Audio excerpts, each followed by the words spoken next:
मध्य प्रदेश से कांग्रेस की राज्यसभा उम्मीदवार मीनाक्षी नटराजन का नामांकन रद्द हो गया। उनके नामांकन रद्द होते ही कांग्रेस और बीजेपी के बीच आरोप प्रत्यारोप का दौर शुरू हो गया। कांग्रेस के नेता केशव वेणुगोपाल ने कहा कि मीनाक्षी नटराजन का नामांकन रद्द होने से लोकतंत्र की हत्या हुई है। वहीं बीजेपी की तरफ से यह आरोप लगाया गया कि मीनाक्षी नटराजन ने नामांकन का पर्चा भरते समय अपने बारे में पूरी जानकारी नहीं दी। उनके ऊपर तेलंगाना में एक केस दर्ज है जिसके बारे में नामांकन का पर्चा भरते समय मीनाक्षी नटराजन ने नहीं बताया। इसकी शिकायत लेकर बीजेपी नेता पहुंच गए। उसके बाद रिटर्निंग ऑफिसर ने मीनाक्षी नटराजन का नामांकन रद्द कर दिया। अब हम जानते हैं कौन है मीनाक्षी नटराजन, जिसको लेकर बीजेपी और कांग्रेस के बीच घमासान मचा हुआ है। मीनाक्षी नटराजन के बारे में ये कहा जाता है कि वे राहुल गांधी की बेहद करीबी नेताओं में से एक है। वो पर्दे के पीछे रहकर कांग्रेस के लिए काम करती है।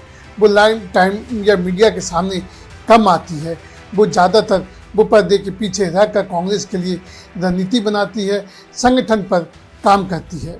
राहुल गांधी के विश्वसनीय नेताओं में से एक है मीनाक्षी नटराजन। 2009 में 2014 में मीनाक्षी नटराजन मध्य प्रदेश के मंदसौर लोकसभा सीट से चुनाव जीतकर सदन पहुंची थी।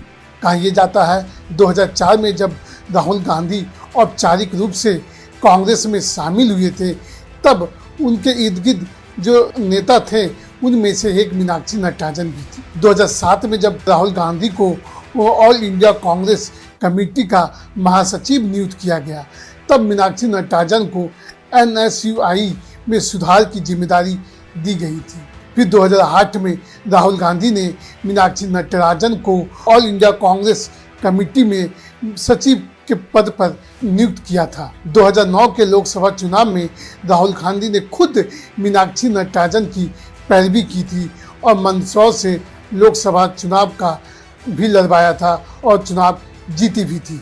2014-2019 में मीनाक्षी नटराजन को बीजेपी के नेता सुधीर गुप्ता से चुनावी हार का सामना करना पड़ा।